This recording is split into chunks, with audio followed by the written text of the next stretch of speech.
सभी रैयतों को सूचना दी जा रही है कि जमाबंदी के आधार एवं मोबाइल नंबर के साथ जोड़ने का कार्य किया जा रहा है। आधार सीडिंग हो जाने के बाद जमाबंदी होने वाली किसी भी छेड़छाड़ या दाखिल खारिज होने जैसे सूचना आपके मोबाइल नंबर पर एसएमएस के माध्यम से प्राप्त हो जाएगा। आधार सीडिंग होने के उपरांत जमाबंदी में कोई भी परिवर्तन है या छेड़छाड़ की सूचना तुरंत आपके मोबाइल पर दे दी जाएगी। नोट, जमाबंदी के आधार लिंक हेतु रसीद मोबाइल नंबर एवं आधार कार्ड अपने क्षेत्र के संबंधित हल्का कर्मचारी कार्यालय में देना सुनिश्चित करें। आदेशानुसार धोखाधड़ी को समाप्त करने के लिए नवीन प्रावधान के तहत केवल वही व्यक्ति जमीन का विक्रय कर सकते हैं जिनके स्वयं के नाम से जमाबंदी कायम हो।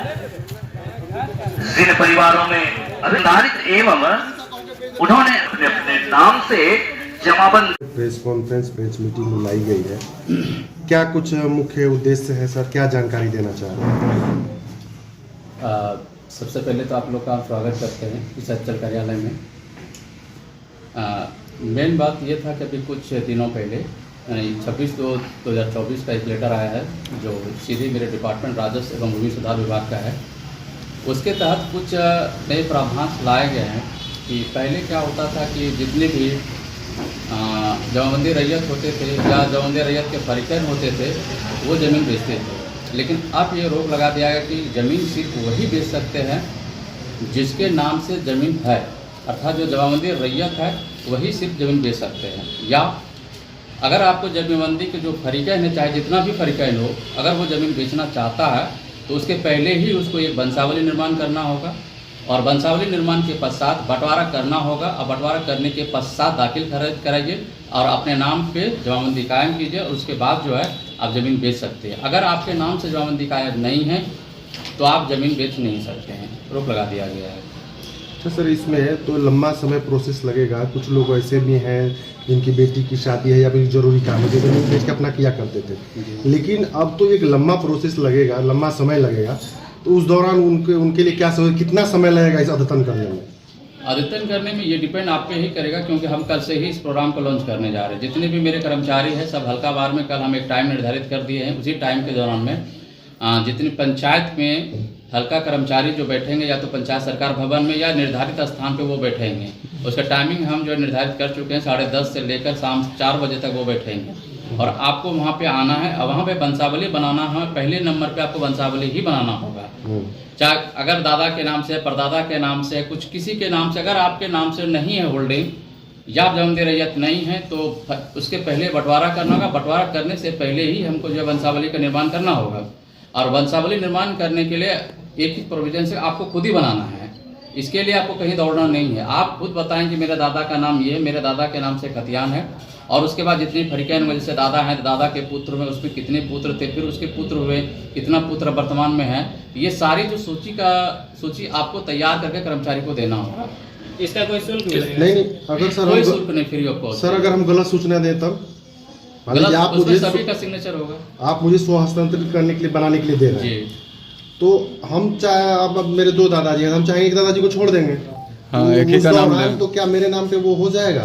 हम जब चेक भी करेंगे इसमें रेंडमली किसी का चेक भी कर सकते हैं, रेंडमली हम चेक भी करेंगे, ये हो भी सकता है। आप इस बात आप सही बोल रहे हैं, ऐसा हो सकता है और ऐसा होता भी है। कई बार हम लोग नोटिशन जब करते हैं वंशावली बंटवारा नाम हम देखते हैं किसी का छोड़ दिया जाता है, या खासकर ये चीज़ यहाँ प्रचलन में है कि बेटी का नाम नहीं दिया जाता है। जितना हम हमारे कार्यकाल में जब वंशावली का निर्माण होने लगा तो उसमें देखते हैं बेटी का नाम ही नहीं। मैं कुछ वंशावली जब देखे तो बेटी का ही नहीं, ऐसा लगा कि किसी बेटी ही नहीं है। तो फिर बाद में हम कुछ का रेंडमली जब चेक किया पता चला कि बेटी नाम नहीं दिया, तो हमने वंशावली का बनाना ही बंद कर दिया। बोले अगर बेटी है, अगर आप नहीं दे रहे हैं तो हम उसका सिग्नेचर ही नहीं करेंगे। और इसके वजह से आप जितने वंशावली हमारे कार्यकाल में बने, ऐसा कोई एक वंशावली शायद ही ऐसा बना होगा जिसमें अगर बेटी है तो बेटी देना अनिवार्य होगा। तो ये चीज़ जो आपका डाउट है ये सही डाउट है। इसका सोल्यूशन यही है कि हम भी इसको रेंडमली चेक करेंगे। जैसे आप नोटिशन के लिए आप देंगे तो हम इसको जाके चेक भी करेंगे, फील्ड वेरिफिकेशन करेंगे।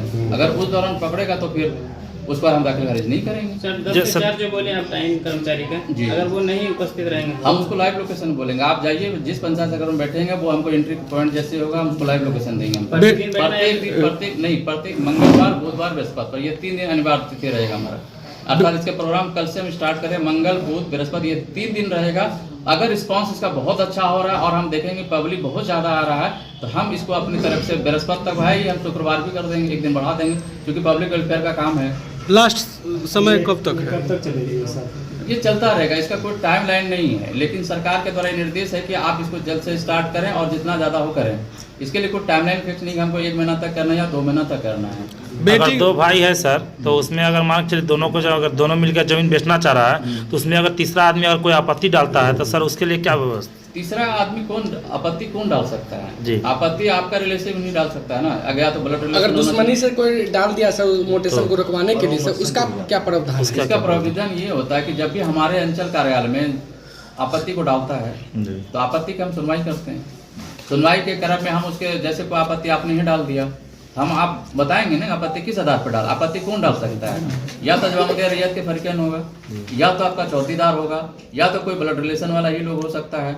जो आपको हिस्सेदार मिल सकता है या जमीन आपका जहाँ उस लोकेशन के चौथी में जो है वही डाल सकता है, थर्ड पार्टी नहीं डाल सकता है। अगर डालता भी है कोई आपत्ति तो हम उसकी सुनवाई करते हैं, और सुनवाई के क्रम में आप राजस्व कागजात डॉक्यूमेंट देंगे ना कि हम इस आधार पे किए, आप बताएंगे हम इसके रिलेशन में हैं, हम इनके चौकीदार, या कई बार बकवास होगा तो हमको रिजेक्ट मारेंगे। सर एक सवाल और है कि अगर यदि किसी के पास कागजात नहीं है अभी प्रेजेंट में, वो कैसे अपना मोटेशन या प्रोसेस कराएगा? क्या होता है कि जमाबंदी कायम हो गया है, उसमें हो सकता है खाता खसरा नहीं लिखा हो या कभी खाता गलत लिखा गया खसरा, तो उसका हम परिमार्जन उसी समय करेंगे, वहीं पे होगा, प्लॉट पे ही होगा। और दूसरा एक सूचना आधार सीडिंग को लेकर है सर, वो क्या कुछ है? आधार सीडिंग बेसिकली ये है एक प्रकार का इंफॉर्मेशन है, जैसे कि आप बैंक में कोई बैंक अकाउंट खुला लेते हैं, बैंक में किसी प्रकार का कुछ होता था आपके मोबाइल पर सूचना आ जाता है, उसी प्रकार ये सूचना है कि अगर कोई जमाबंदी रैयत के अतिरिक्त कोई छेड़छाड़ करेगा तो आपको सूचना मिलेगा।